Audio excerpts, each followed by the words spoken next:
Now we have to talk about Tupac, which I wasn't committed to, but then I watched the doc. So Didn't know you were getting that. You have a lot of people saying stuff in there that makes it sound like maybe he was responsible for that murder, which has never been proven. That's a very serious thing. But you have Keefe D and over in Vegas now, getting ready to go on trial for that case. Saying, I told you can't trust these niggas. Now Puffy done killed Tupac, man. Puffy's a sucker. You know, I have my guys with me, Thug Life guys, and we heard what he had to say. He basically said he ain't have nothing to do with my brother's murder. We don't talk about things that are nonsense. You think he was lying? Quite possibly, and it's kind of looking that way. Here we are 27, 28 years later. The theory involving him is quite high on the list. Our family, you know, we still suffer. He was all wrapped up, but he was still shaking. So do you think Puffy was involved in the shooting? Only they can answer that question. Right. I have my own opinion, but I wouldn't slander their name like they did mine. Right. I wouldn't say things that I knew, you know what I mean? I believe so. I do believe so. I have proved things that I can say that will back up my claim, but this is not for the world to know about. You know what I mean? It's between me and him, and only he knows. So every time he say it didn't happen, or that's the only thing that makes this become an issue to everybody. See me fail, and in my mind sometimes when I'm drunk or I'm just laying down, I'll be thinking like, damn, is this true? Will I fail? Am I supposed to fail? I mean, should I just stop trying to give up? But then I'll be like, nah, hold on, that's exactly what they waiting for me to do, is to just say this is too much, I can't take it and give up. So now it's a fun little game that I cry at sometimes, I laugh at sometimes, I smile, I have good times and bad times, but it's a game, it's this game of life. 27, 28 years later, and the conversation still doesn't have a clean ending. A documentary that wasn't supposed to be primarily about Tupac ended up pulling the unsolved murder back to the center of public attention simply by placing Diddy under a sustained investigative lens. Because you cannot tell the full story of Sean Combs without eventually arriving at 1996 Las Vegas and the questions that have never received answers that satisfied the people who loved Tupac Shakur. Mopreem's face in that interview tells the story that words keep failing to complete. The family is still suffering.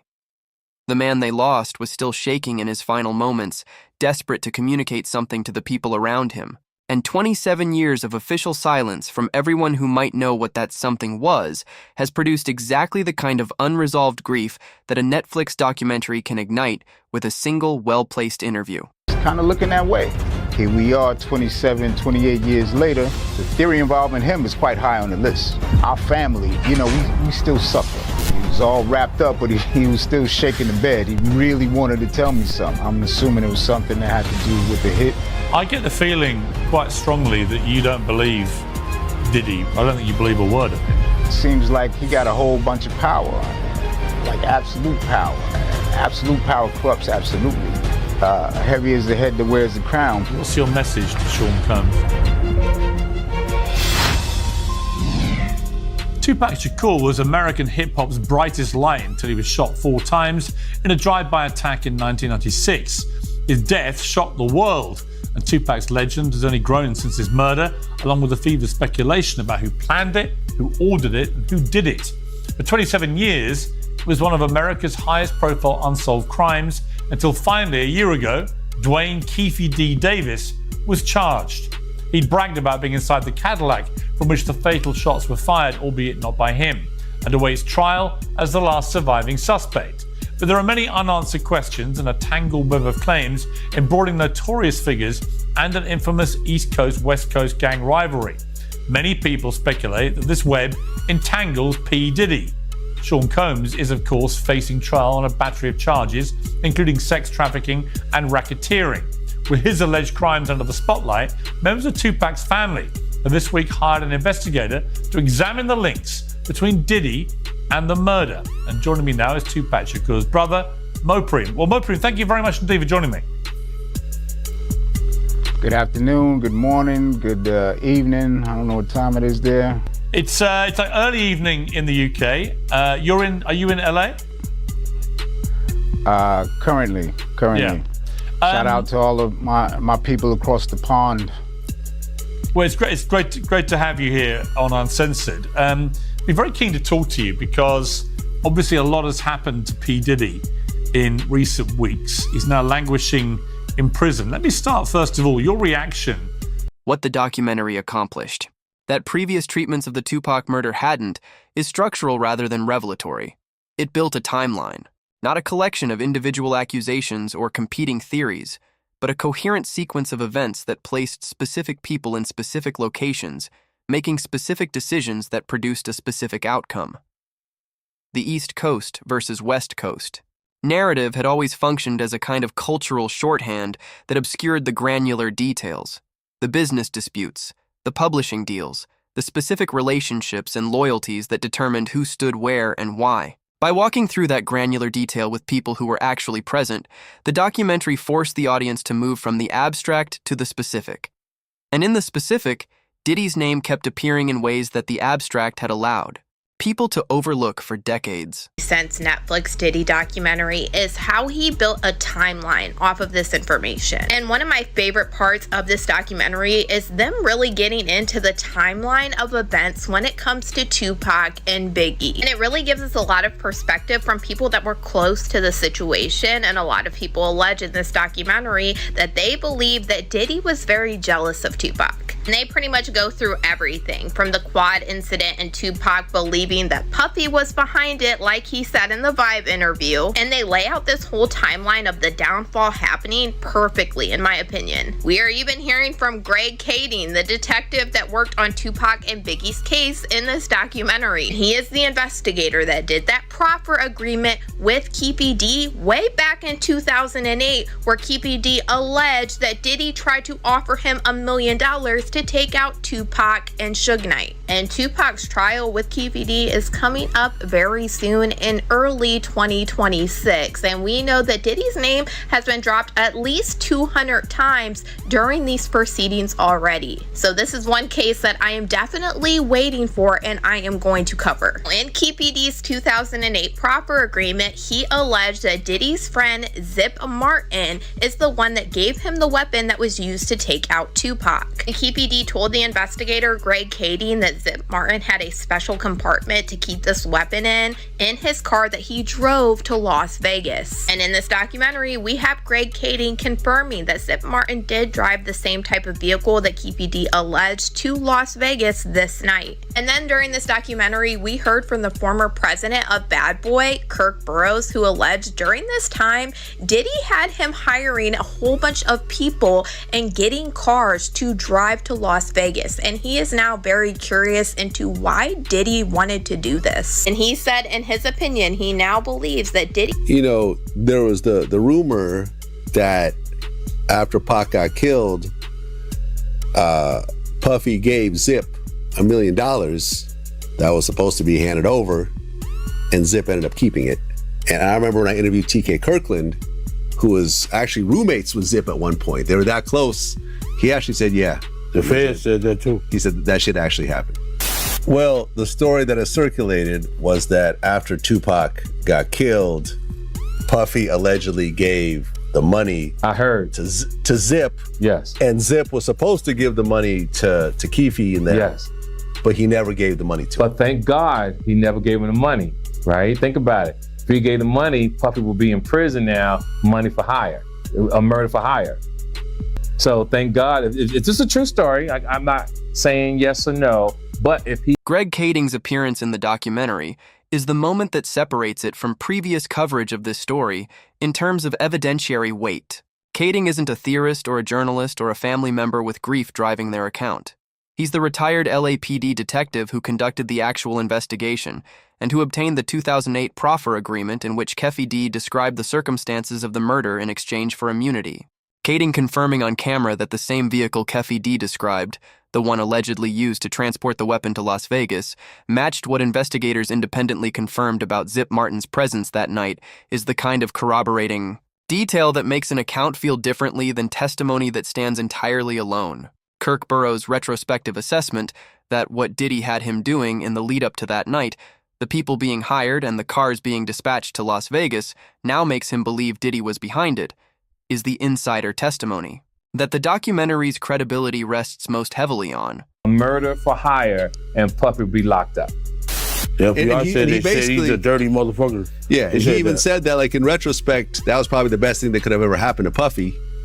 By Zip stealing the money, now Puffy isn't connected to that shit. Or else it would have been like a murder for hire or something, you know what I'm saying? The FBI said Zip. So the FBI told you the same he was thing. a dirty motherfucker, yeah. So the FBI told you that Zip kept that money as well. They said Zip's a dirty motherfucker. Everybody crossed you. You the last one to know every fucking thing. Even lawyers, your friends, everybody can cross your ass. You just don't know.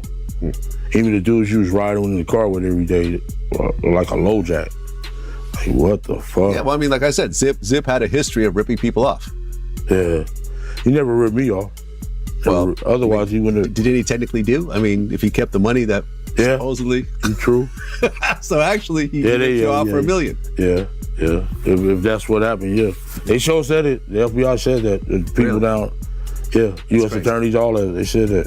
Zip's a piece. They said he's a piece of shit. But I didn't ever know that he got no money. But they said he got it. Yeah. Yeah. Well, Gene Deal said he got it too. The Zip Martin and the $1 million payment story sits in a specific evidentiary space that makes it simultaneously compelling and impossible to verify through public records alone. The allegation is that after Tupac was killed, Diddy provided $1 million to Zip Martin to pass along to Keffe D as payment for the hit, and that Zip kept the money rather than delivering it. The reason this story keeps circulating isn't because it has been proven. It's because multiple independent sources with different relationships to the events have described the same basic structure of events. The FBI telling Diddy that Zip was corrupt.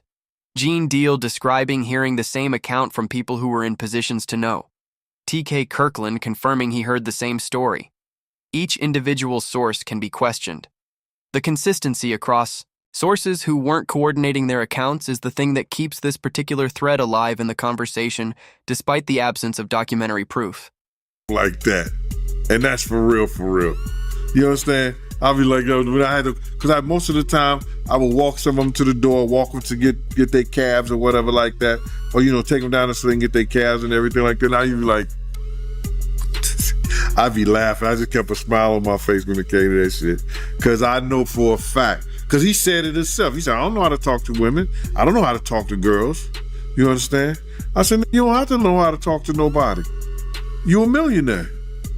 You got it.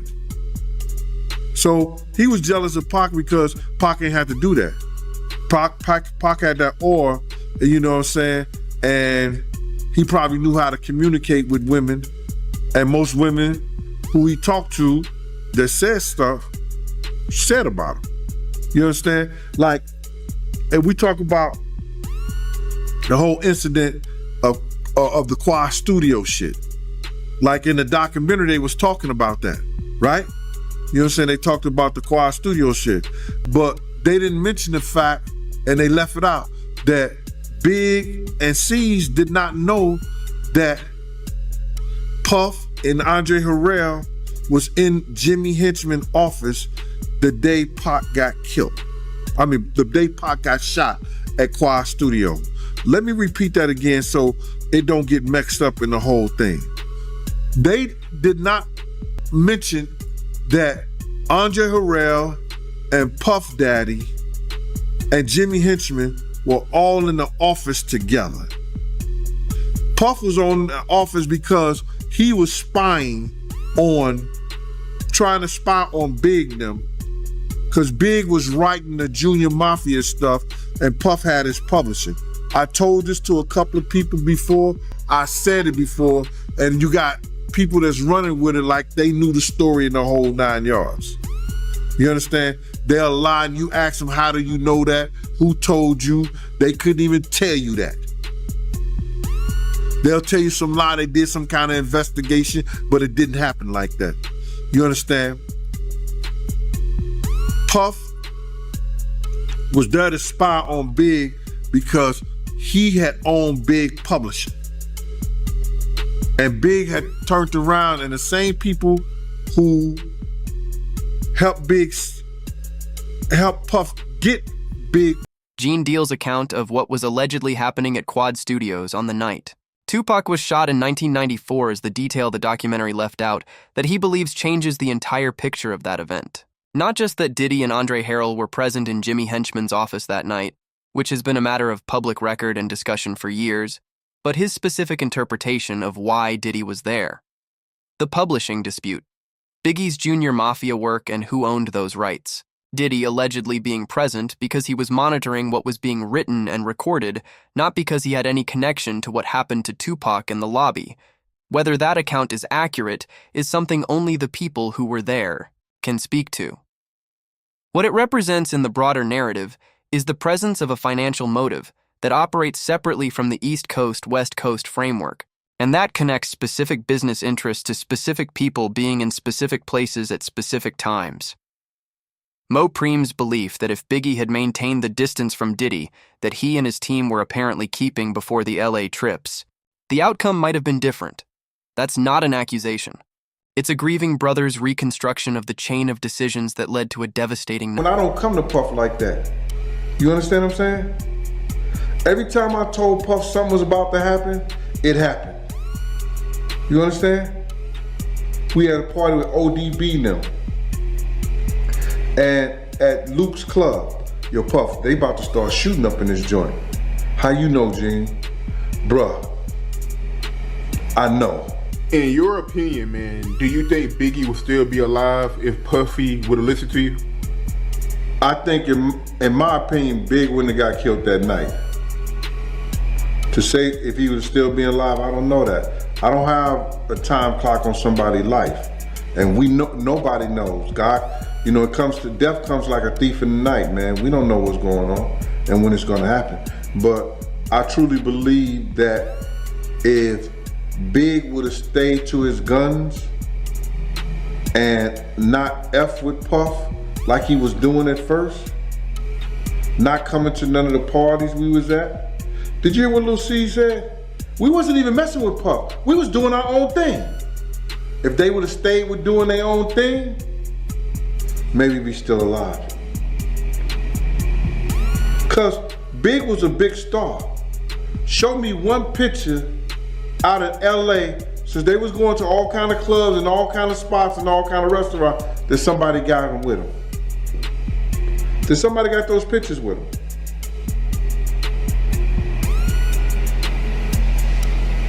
Have you seen any? Only place you seen them was at Sway, the radio stations, right? The video shoot. Where all the other places with all the other pictures? That one time in the mall.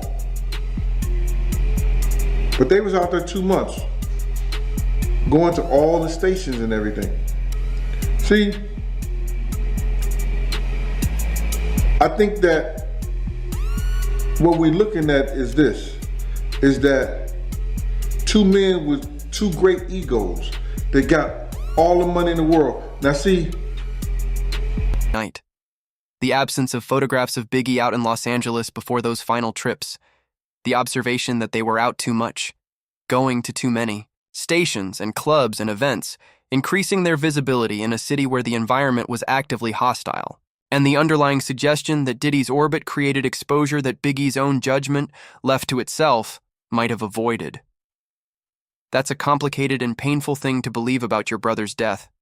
That the company he kept contributed to the conditions that made it possible. And Mo Preem carries that belief carefully, not as an accusation of Diddy causing Biggie's death directly, but as an observation about how proximity to certain energy changes the risk calculation for everyone in the vicinity. The auditioned for that part too. You understand? People may not tell y'all that, but he auditioned for that part too. So, you know, he wanted, and then you gotta see, like, you could just go tell that the drugs had his mind so messed up, whereas that he started thinking he was Tupac. For instance, did you see that Grammy speech he did? I mean, I've seen quite a few speeches from Diddy. I don't remember. Hey, listen to the verbiage in there. He's saying the same stuff Pac was saying. Oh wow. The same. Okay. The same. If people go back, he's saying the same stuff about why. Why? It's crazy. You know what I'm saying? He did have he disliked Pac, but he also loved him in certain things. It's a strange, weird. It's a strange, weird, I guess, relationship that they had, bro. Yeah, that is crazy, man. Cause I even interviewed Reggie, and like Suge and Diddy were cool too. Even when that beef was going on, I heard they were still communicating and like not. I don't know, man. It was like this weird dynamic that they had. Y'all thought it was an East Coast, West Coast war. One day we was in behind a house of blues. You hear me? We was driving through that. We had a reporter in the car. He was either from Billboard or he was from, what's that other big magazine? Rolling Stones. It may have been Rolling Stones. He's in the car with me. Riz is on the driver's side. Riz is on the passenger side in the back. The reporter's in the middle. I'm on the driver's side in the back. You got Kenny driving, Puffers in the front. We see Suge and Tupac, right? Pac is in a white Rolls Royce convertible. Suge is in a red Rolls Royce convertible. It's about a house of blues. Miami speech. Observation that Diddy's public rhetoric began adopting the same language and positioning that Tupac had used is the most psychologically complex thread in this entire conversation. John Deal describing it as Diddy thinking he was Tupac, the audition for the Tupac biopic, the pattern of Diddy using Tupac's words and framing in his own public moments. It's possible to interpret this as simple cultural influence. Tupac was the most significant figure in hip-hop of that era, and his rhetorical style influenced everyone around him. It's also possible, if you accept the framework that the documentary and these interviews are building, to interpret it as something stranger and more unsettling, a complicated relationship with a man you both competed with and admired, whose death left a specific kind of psychic mark that expressed itself through imitation. The relationship Gene Deal describes, Diddy disliking Tupac, but also loving certain things about him, the weird... Like the Twilight Zone, because it's like some evil, unstoppable shit that it just won't let me go. It's just got his hands on me and it just want to see me fail. And in my mind, sometimes when I'm drunk or I'm just laying down, I'll be thinking like, damn, is this true? Will I fail? Am I supposed to fail? I mean, should I just stop trying and give up? But then I'll be like, nah, hold on. That's exactly what they waiting for me to do. Is to just say, this is too much, I can't take it and give up. So now it's a fun little game that I cry at sometimes, I laugh at sometimes, I smile, I have good times and bad times, but it's a game. It's this game of life. Do I win or do I lose? I know one day they're gonna shut the game down, but I have to have as much fun and get around the board as many times as I can before it's my turn to leave. That's for real. And that's it. That's for real. We chilling with Tupac right now. We're gonna come back with some more Tupac. We just lounging in this trailer. Me and Al, at the set. All right, we'll be right back. Oh. All right. Relax, we're going. Alright, man. You got a light? Yeah. It's funny, man, when I be looking at because I like to study, I like to watch how brothers evolve, in the shit, because you know how this business is, man. Everything is pretentious. It's just like, everybody get that one opportunity, and it's who maintains it, and then making it to another opportunity that lasts. I look at the shit you've been through, dude. I sit and think about it. It's been career ending shit. Yeah. Shit that the next nigga, I done had problems with the IRS, the police, the Fed, government, rape. Everything that they end your career. That's how you know somebody's trying to end my career. To get you. These are not coincidences. Yeah. Because I've been on probation for shit the niggas get turned loose on. You know what I mean? I went to jail for that year, not for rape, but for touching her ass. Sexually, they couldn't even get me on shit, but touching her ass. And they put you in jail for a year, and I'm sitting there thinking. And if I go to any club, every bitch in there is grabbing me and touching me. And I went to jail for doing the same thing. And I didn't even do that. I'm saying in a mix of sex, you gonna touch her. You know what I mean? This was me and her personally. But they took that and they blew it out of proportion. And then you know what fucked it up is how like the media and shit. I mean, you look in the papers, they paint you so bad. You know what I'm saying? But the motherfuckers, they know. Weird dynamic that doesn't fit neatly into enemy or rival is the kind of human complexity that simple narratives about East Coast, West Coast rivalry consistently failed to capture. Tupac's own account of what he believed, that this was not coincidence but coordinated opposition, that the things happening to him were designed to make him stop and give up, that the game he was playing was a survival game against forces trying to end him, reads differently in the context of what's now publicly known about the environment he was operating in than it did when he first said it. He described it as the Twilight Zone, something unstoppable that wouldn't release its grip. He described crying about it and laughing about it and smiling through it and refusing to surrender to it. And he described knowing the game would eventually shut down, but being determined to make as many moves as possible before that happened. He didn't survive to see how the game ended. The people who are still here, still talking, still refusing to let the story be buried under official silence, are making the argument that it doesn't have to end the way it ended, that the truth, whatever it fully is still available to be known. Tupac's description of his own legal experiences, the IRS, the police, the feds, the rape case, the jail time for touching someone at a concert, when the same behavior from anonymous men in the same clubs produced no consequences, is the context that informed his belief that something organized was working against him. Not paranoia as a psychological state, but pattern recognition as a survival mechanism. The 2011 account from Dexter Isaac, claiming responsibility for the Quad Studios shooting and describing having acted on behalf of a specific figure in the music industry, added another layer to an already complex picture without providing the clean resolution that the people who loved Tupac needed.